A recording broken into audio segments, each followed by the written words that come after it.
Good evening and welcome to Sports Federation TV. My name is Alton Davids. I'm your host.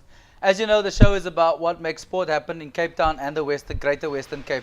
We look at a whole range of different codes of sport. As you can see behind me, we talk about motorsport, we talk about hockey, football, cricket, gymnastics, and a range of other codes of sport. Tonight we're showcasing three main codes of sport, mainly surfing, tug of war, bodyboarding, and in the last segment we'll chat a bit about farm worker sport.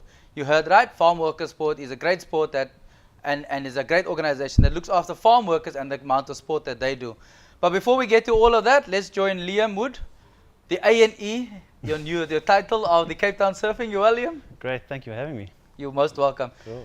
Cape Town Surfing, tell us a bit about it. Where is it based? What's it about? Okay, so we're based on the Atlantic Seaboard and we do a whole range of water sports from surfing and supping. What's supping? Supping, stand-up paddleboarding. So the guy standing on a surfboard but with the paddle. That seems to be the latest craze these days. It's pretty much the men's health sports craze at the moment, and it's growing rapidly. Carry on. What else do you guys do? So we've got a whole bunch of things. We've got an outreach program, and then we've also got a whole bunch of clubs. So we've got a Help Bay Board Riders, which is for kids to develop their surfing skills. And then we've got Londonno Board Riders, where it's more of a hardcore beach for advanced surfers, and we do surfing events and advanced coaching. And it's predominantly done on the Atlantic Seaboard in the cold water. Why would you want to do something silly like that? We condition ourselves to handle the cold water. Oh, so how do you condition yourself? Let's start there. I think let's throw ourselves in the freezer every day. Oh, that's crazy.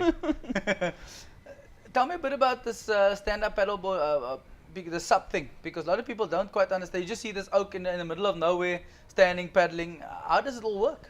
Well, funny enough, surfing actually originated in Hawaii, and the kings were the only ones that were allowed to stand. And when that started, they were standing with paddles, and that was actually the stand-up paddleboarding, and then they went on to surfing. And all of a sudden, the last 5 or 10 years, it's just catched on, and everyone's now, it's the biggest craze in water sports, really. How expensive is it to get yourself rigged up with all of this equipment? Stand-up paddleboarding, yep. You're looking at an entry-level board, probably about 6,500 Rand, and then you've got your paddle, which is about 1,000 Rand. So it's sitting near the golf range and other sports, the expensive sports.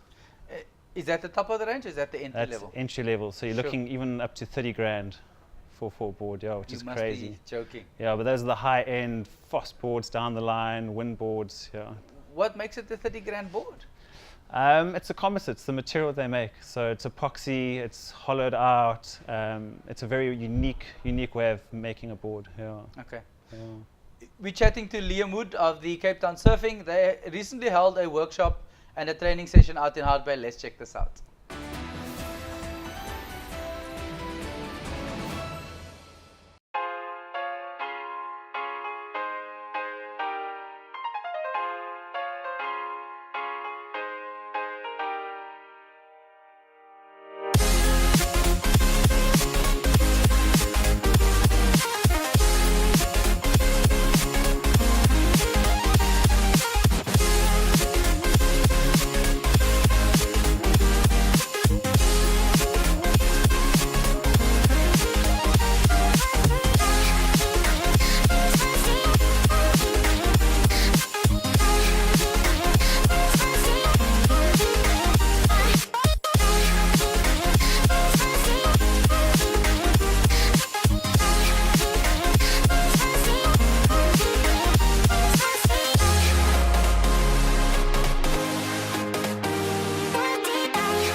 This is Sports Federation TV. We're chatting surfing.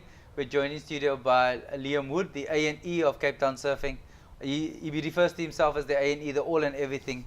I'm sure he's got a big committee behind him who helps him. Liam, are you a one-man band or is it a team effort? No, we've got loads and loads of coaches that help us. Okay. Yeah. Tell me a bit about these coaches. How are they trained? All of those kinds of details? Okay, so we fall under Surfing Association.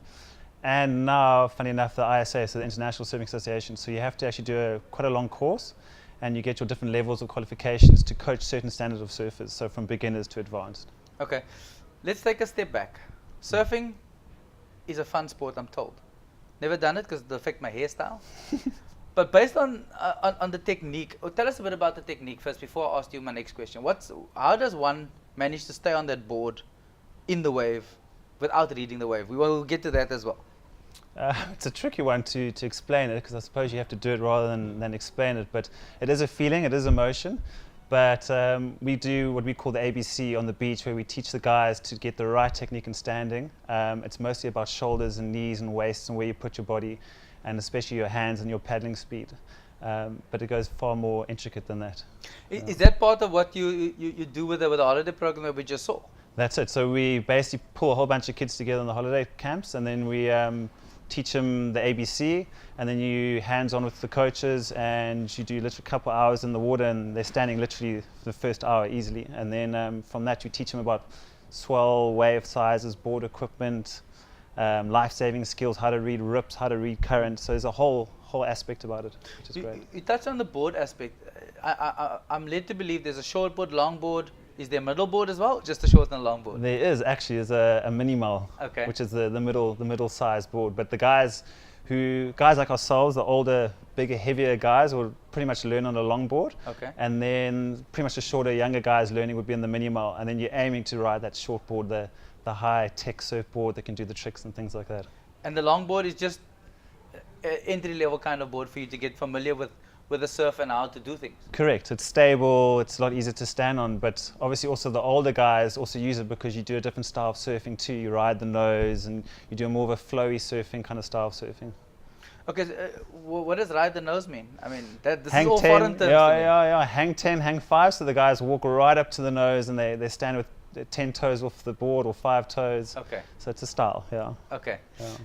What's happening in Cape Town surfing? Give us a bit of currently what's currently going down.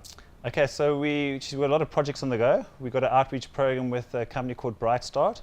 So we're dealing with the kids in Imazama Yetu in Haupe and Hungberg. We're just basically taking a small group of kids, and we hope to really affect their lives in a positive way. And the plan is a 5-year plan to not only teach them surfing, but also life-saving, get them to swim, and then down the line get them their life-saving qualifications, their surf coaching qualifications, and then hopefully they can use that information and knowledge that we've passed on and actually have a career with it. Because often the lifesavers are in desperate need along beaches all around Cape Town. Correct. And some of them even get employed by the city of Cape Town at pools, etc., etc. So that's one way of looking. Yeah, definitely. And then most of the lifesavers you'll find also ride some sort of board, so it ties in with one another, which is cool. Yep. Let's take a look at the Hout Bay Surf Club and the activities that they held recently. Let's check it out.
That was the Hard Bay Surf Club and some of the activities that they recently held in conjunction with the Cape Town Surfing.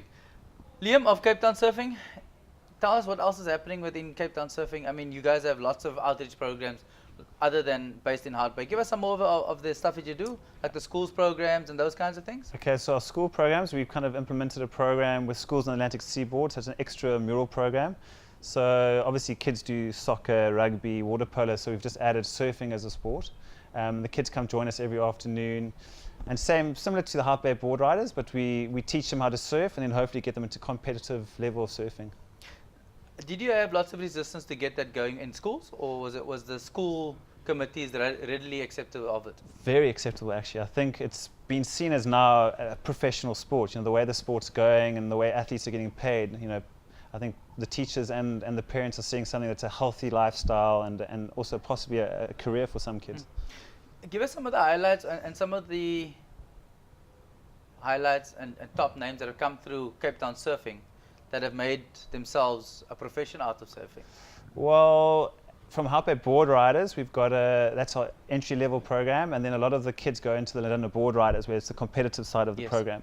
And funny enough, now we've got two kids at the Western Province, and then one of them's #1 seed for South Africa. Wow. And his goal this year, which is great, is that he's probably going overseas to compete in a couple of the world tour events. What's his name? His name's Luke Slipen. We'll keep an eye out for him. Yeah.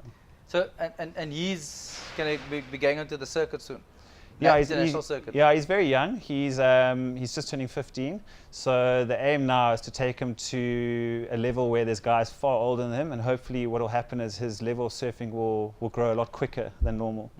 Yeah. Let's just branch off to competitive surfing. Is it age related? How do you compete? So it starts at amateur level. So you do the amateur contest, and then next minute will be the Western Province, the Natal, the Southern Cape contest. Yes. And then from there, any child who's really good is allowed to enter what we call the WQS, the World Qualifying Circuit, and that'll be the 1 stars. They might have to do a trial before they can get in, but if you're good enough, you can enter these events. And then from there, it goes to the World Current Tour, the WCT, and then that's the top 34 surfers in the world that compete at the highest level. And it's age related, or is it skill based? Skill based. So whoever gets the furthest in an event and whoever makes it to the final gets the highest scores. And basically the tour now is maybe rated to the top 200, and then every year they replace the top 34 to the next 34. Yeah. Okay. How do we rank internationally? We're doing pretty well. We've got quite a few kids on the tour now. We've got one amazing surfer who's on the world tour. Last year didn't have quite a good year, but he's definitely on for the world title for sure. What's his name? His name's Geordie Smith. I've heard that name before. Yeah, he's a Camps Bay boy. Yep. Yeah. Let's take a look at some of the footage of the after school program. Let's check it out.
exploring a bit about surfing. Liam, surfing, is it a winter sport, summer sport, all year sport? They say it's a winter sport, but it's definitely a all year round sport. I see most people doing it in summer, so I don't know how you can you can class yourself as a winter sport. Explain that to The me. waves are better in winter. So. Why? The cold fronts. We need cold fronts. We need storms. We need wind to create waves. And the southeaster doesn't affect the The waves in winter? The southeaster makes the water a lot colder on Is our it? side. Yeah. Oh, on your side, yeah, I suppose, Atlantic side. Yeah.